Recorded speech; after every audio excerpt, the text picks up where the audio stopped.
फक्कड़ मस्त मोड़ आदमी, भाड़ में जाए दुनिया, उस मूड में रहते, नुकसान हो जाए भाड़ में जाए।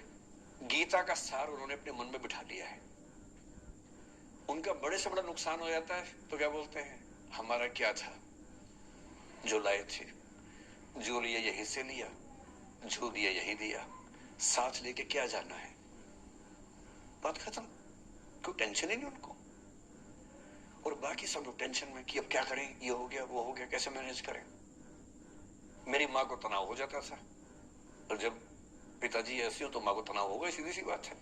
अगर माँ वैसी होती पिताजी तनाव में रहते हैं, सामान्य बात है। जब घर में एक व्यक्ति मस्त मौला हो तो बाकी लोग तनाव तो फिर बांटेंगे ना आपस में। वो बड़ा तनाव में रहती थी। उनको घर की चिंता, बच्चों की चिंता बहुत सताती थी। पिताजी भी चिंतित थे बच्चों को लेकर, जैसे कोई पिता होता है, पर उनकी नेचर थी कि ठीक है देख लेंगे जो होगा, अरे देख लेंगे, अरे भाड़ में जाओ, उस मूड में रहते हैं, आज भी रहते हैं। मेरी माँ 73 की उम्र से कुछ महीने पहले चल बसी, उनका जीवन समाप्त हुआ।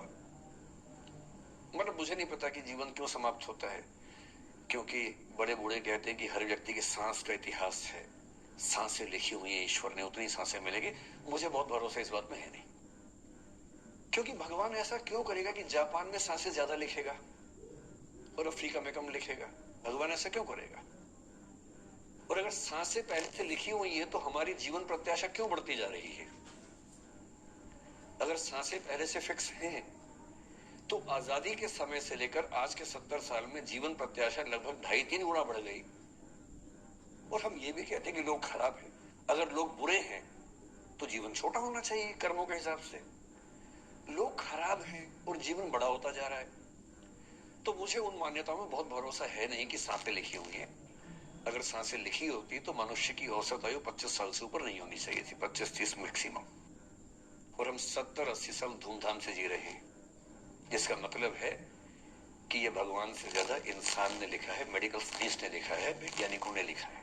और मैं ऐसा व्यक्ति हूं, मैं बहुत धार्मिक व्यक्ति हूं नहीं,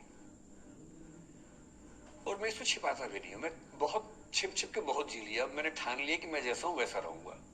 ना मुझे किसी पार्टी से मतलब है, ना किसी विचारधारा से मतलब है। मैं विचार वाला आदमी हूं, धारा वाला नहीं। जिसको धारा में बहना है बहे। हम तो अकेले चलेंगे, विचार के साथ चलेंगे, जो ठीक लगता है वो बोलेंगे और वैसे ही रहेंगे। हाँ, गलत बोलने से बचता हूं, किसी के बारे में गलत बोलना मुझे अच्छा नहीं लगता है, लेकिन जो सही लगता है वो तो बोलूंगा ना भाई। मेरे पिताजी 81 साल के हैं, अभी 81 साल के हुए कुछ दिन पहले, और एकदम मस्त मौला आदमी है, मुझसे ज्यादा युवा है। मैं 50 साल का बूढ़ा हूं, वो 81 साल के युवा है। उनके चेहरे की चमक, मतलब कई ट्यूबलाइट फेल है उनके सामने, ऐसी चमक चेहरे पर रहती है।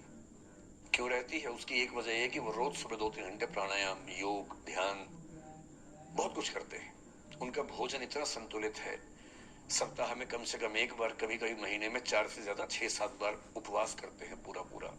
वो सब चीजें उनके अभ्यास में है जो मेरे अभ्यास में उतनी नहीं है। मैं भी कोशिश करता हूं पर अभी उतना सफल नहीं हो पा रहा हूं। पर मेरी राय में उनके इस सुंदर जीवन का सबसे बड़ा राज ये क्षमता है कि वो हर चीज को लेट गो कर देते हैं।